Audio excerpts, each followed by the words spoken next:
찬송가 546장입니다. 찬송가 546장입니다.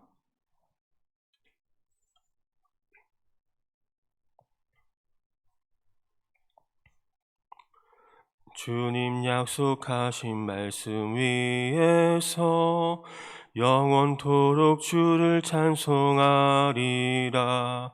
소리 높여 주께 영광 돌리며 약속 믿고 굳게 서리라. 굳게 서리 영원하신 말씀 위에 굳게 서리. 굳게 서리 그 말씀 위에 굳게 서리라. 주님 약속하신 말씀 위에서 세상 염려 내게 엄습할 때에 용감하게 힘써 싸워 이기며 약속 믿고 굳게 서리라. 굳게 서리 영원하신 말씀 위에 굳게 서리. 굳게 서리 그 말씀 위에 굳게 서리라.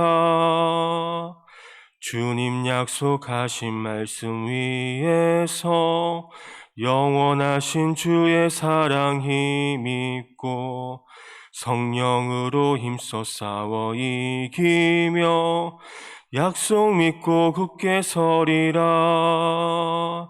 굳게 서리 영원하신 말씀 위에 굳게 서리. 굳게 서리 그 말씀 위에 굳게 서리라. 주님 약속하신 말씀 위에서 성령 인도하는 대로 행하며 주님 품에 항상 안식 얻으며 약속 믿고 굳게 서리라. 굳게 서리 영원하신 말씀 위에 굳게 서리. 굳게 서리 그 말씀 위에 굳게 서리라. 아멘. 하나님 말씀은 하박국 2장 1절부터 8절까지 말씀입니다. 구약 성경 1302페이지에 있습니다. 하박국 2장 1절부터 8절까지 말씀 교독하시고 마지막 절을 같이 읽겠습니다. 내가 내 파수하는 곳에 서며 성루에 서리라. 그가 내게 무엇이라 말씀하실는지 기다리고 바라보며 나의 질문에 대하여 어떻게 대답하실는지 보리라 하였더니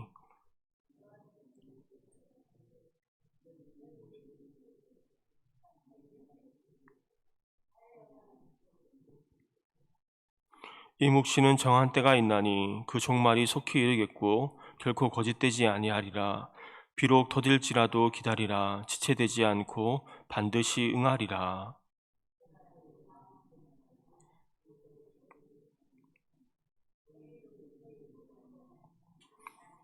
그는 술을 즐기며 거짓되고 교만하여 가만히 있지 아니하고 수올처럼 자기의 욕심을 넓히며 또 그는 사망 같아서 족한 줄을 모르고 자기에게로 여러 나라를 모으며 여러 백성을 모으나니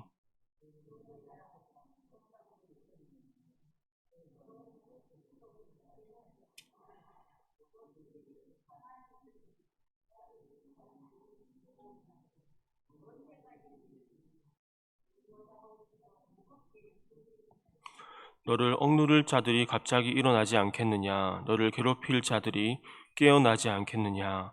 내가 그들에게 노략을 당하지 않겠느냐? 내가 여러 나라를 노략하였으므로 그 모든 민족의 남은 자가 너를 노략하리니 이는 내가 사람의 피를 흘렸으며 또 땅과 성읍과 그 안의 모든 주민에게 강포를 행하였음이니라. 아멘. 네, 오늘 하박국 선지자는 오늘 본문은 두 번째 질문이 이어지는데 이 질문은 곧 유다보다 악한 이방 나라인 바벨론을 통해서 이들을 심판하는 것이 옳습니까? 라는 하박국의 질문입니다. 1절에서 하박국은 하나님께서 자신의 질문에 대해서 어떻게 대답하실는지를 기다리겠다라고 말씀합니다. 1절입니다. 내가 내 파수하는 곳에 서며 성루에 서리라. 그가 내게 무엇이라 말씀하실는지 기다리고 바라보며 나의 질문에 대하여 어떻게 대답하실는지 보리라 하였더니, 하박국 선지자는 자신이 파수하는 곳에 설 것이라고 말씀합니다. 파수하는 곳은 문자적으로 파수대를 말하는데 곧 성의 높은 곳으로 성곽 외부의 동태를 파악하고 특별히 적군의 침입 여부를 경계하기 위해 세워졌습니다. 구약 성경에서 종종 선지자를 파수꾼에 비유했는데 이는 파수꾼처럼 선지자 역시 그 동태를 파악하고 적군이 들어오는 것을 먼저 알아야 하는 자이기 때문입니다. 즉 가장 먼저 그 하나님의 뜻을 보고 하나님의 뜻을 알리는 것이 선지자의 사명이라고 할 수 있습니다. 내가 내 파수하는 곳에 서며 성루에 서리라. 이 선지자의 말은 이 선지자 본연의 임무에 충실하겠다는 의미라고 할 수 있습니다. 그리고 1절에 이어서 그가 내게 무엇이라 말씀하실는지 기다리고 바라보며 나의 질문에 대하여 어떻게 대답하실는지 보리라라고 말씀하고 있습니다. 여기서 바라보며라는 말은 숙고하다, 분별하다, 경험하다라는 의미가 있는데 이 표현은 하나님의 응답을 건성으로 듣지 않고 주의를 집중하여 분명하고도 확실하게 듣겠다라는 선지자의 마음이 담겨 있습니다. 나의 질문에 대하여 어떻게 대답하시는지 보리라라고 표현은 이 하박국에게 지금 하나님의 응답이 너무나도 간절한 상황 가운데 있음을 말씀합니다. 2절 말씀이 이렇게 이어집니다. 여호와께서 내게 대답하여 이르시되 너는 이 묵시를 기록하여 판에 명백히 새기되 달려가면서도 읽을 수 있게 하라. 본문의 2절 이하의 내용은 이 하박국의 질문에 대한 하나님의 응답으로 이루어져 있습니다. 하나님께서 응답을 기다리는 하박국에게 당신의 뜻이 무엇인지를 분명하게 알려주었고 하나님의 응답을 기다렸던 하박국의 기다림은 헛되지가 않았습니다. 하나님께서 하박국의 질문과 연관하여 이 하나님의 백성을 심판하는 도구로 이 사용될 바벨론에게 앞으로 일어날 묵시를 주시며 그것을 기록하게 하셨습니다. 2절을 보면 너는 이 묵시를 기록하여 판에 명백히 새기되 달려가면서도 읽을 수 있게 하라라고 말씀하고 있습니다. 본문을 보면 하나님께서 하박국 선지자에게 주시는 묵시를 기록할 것을 명하였습니다. 그리고 그것을 기록할 이유에 대해서 말씀하면서 이 달려가면서도 읽을 수 있게 하라라고 말합니다. 이 의미는 말씀을 달리는 자도 볼 수 있도록 확실하게 새겨놓으라는 의미도 있고 또 읽는 자로 달려가게 하라는 의미도 있습니다. 후자의 의미로 본문을 이해해보면 하나님의 묵심을 읽는 자가 달려간다는 것은 무엇을 의미하냐면 그것은 곧 하나님의 묵시를 읽고 다른 사람들에게 전달하는 것을 말합니다. 하나님의 묵시를 읽은 사람은 마치 전령이 왕의 명령을 받은 것처럼 그것을 사람들에게 전달하기 위해 달려가야 됩니다. 사마리아 성 우물가에서 예수님을 만나서 이제 그로부터 진리의 말씀을 들은 여인은 자신이 구원자를 만난 사실을 전하기 위해 성 안으로 달려갔습니다. 그리스도로 말미암아 복된 구원의 복음을 깨달은 사도 바울은 온 세상 가운데 그 복음을 전하기 위해 달리고 또 달리며 쉼없이 복음을 전파하고 선포하였습니다. 이처럼 하나님의 묵시, 특별히 하나님의 백성을 심판할 도구로 사용된 이 바벨론에 대한 하나님의 심판에 대한 묵시도 그 묵시를 읽은 사람은 다른 사람에게 증거해야 하는 것입니다. 하나님께서 이를 위해 그들이 읽은 묵시를 하박국으로 하여금 판에 명백하게 기록하게 하신 것입니다. 3절 말씀은 이제 하박국의 묵시, 그 바벨론에 대한 심판 예언이 반드시 이루어질 것을 강조하고 있습니다. 3절입니다. 이 묵시는 정한 때가 있나니 그 종말이 속히 이르겠고 결코 거짓되지 아니하리라. 비록 더딜지라도 기다리라. 지체되지 않고 반드시 응하리라. 이 묵시는 정한 때가 있다라고 말씀합니다. 바벨론에 대한 심판 예언이 이루어지는 때가 있다는 겁니다. 온 우주를 다스리시는 하나님은 모든 일을 아무런 계획 없이 행하시는 분이 아니라, 하나님은 즉흥적으로 일을 행하시는 분이 아니라 당신의 영원한 뜻에 따라 일을 이루어 가시는 분입니다. 그래서 하나님께서 일하심에는 정하신 때가 있습니다. 마찬가지로 하나님의 모든 말씀에도 이루어지는 때가 있습니다. 하박국에게 주신 바벨론에 대한 심판의 말씀은 하박국 시대로부터 약 70년이 지난 다음에 이 고레스가 바벨론을 멸망시킴으로 이루어졌습니다. 그때가 바로 하나님께서 하박국에게 주신 말씀을 이루시기로 작정한 때였습니다. 이처럼 하나님의 모든 말씀은 오랫동안 이루어지지 않는 것 같아도 하나님의 정하신 때에 반드시 이루어지게 됩니다. 그래서 4절 말씀은 이렇게 이어집니다. 4절입니다. 보라, 그의 마음은 교만하며 그 속에는 정직하지 못하나 의인은 그의 믿음으로 말미암아 살리라. 후반절 의인은 믿음으로 살리라는 말씀은 사도 바울이 로마서에서 믿음으로 구원을 얻는다라는 것을 강조하기 위해 인용한 구절입니다. 그러나 본문이 말씀하시고자 하는 것은 이신득이의 메시지라기보단 의인의 삶의 방식, 그러니까 의인이 살아가는 방식이 믿음이라는 것을 강조하고 있습니다. 곧 어떤 형편과 상황 가운데 믿음으로 살아가는 것이 의인의 삶의 방식이라는 것입니다. 즉 불의한 자는 마음이 교만하고 그의 삶의 방식은 정직하지 못한 데 반해서 의인은 하나님을 향한 믿음으로 살아간다는 것입니다. 이 의인의 믿음이 어떤 것인지를 조금 더 보면 70인역은 그의 믿음으로라고 번역했는데 이는 나의 신실함을 인하여라는 뜻입니다. 의인이 구원을 받는 것은 나의 신실함, 즉 하나님의 신실함 때문이라는 것입니다. 의인의 믿음은 하나님의 신실하심에 자신을 의탁하는 것입니다. 즉 영혼과 육체의 힘을 빼고 신실하신 주님께 자신을 그대로 맡기며 의지하는 믿음을 말합니다. 따라서 그들은 주님께 겸손한 자들이고 그들은 반드시 살게 되는 것입니다. 그 하나님의 신실하심에 자신을 의탁할 수 있기를 바랍니다. 그때 우리는 살게 될 것입니다. 5절부터 7절까지는 바벨론을 향한 제1차 심판 선포로서 이 바벨론의 탐욕의 죄를 말하고 그에 따른 심판을 선포하고 있습니다. 5절입니다. 그는 술을 즐기며 거짓되고 교만하여 가만히 있지 아니하고 스월처럼 자기의 욕심을 넓히며 또 그는 사망 같아서 족한 줄을 모르고 자기에게로 여러 나라를 모으며 여러 백성을 모으나니. 여기서 그는 술을 즐기며 거짓되고 교만하여라는 말은 술은 교만한 자를 넘어뜨리라는 말로 해석할 수가 있습니다. 본문은 바벨론이 어떻게 파멸에 이르게 될 것인지를 말씀하는데, 즉 바벨론은 술로 인하여 파멸에 이를 것이라는 사실입니다.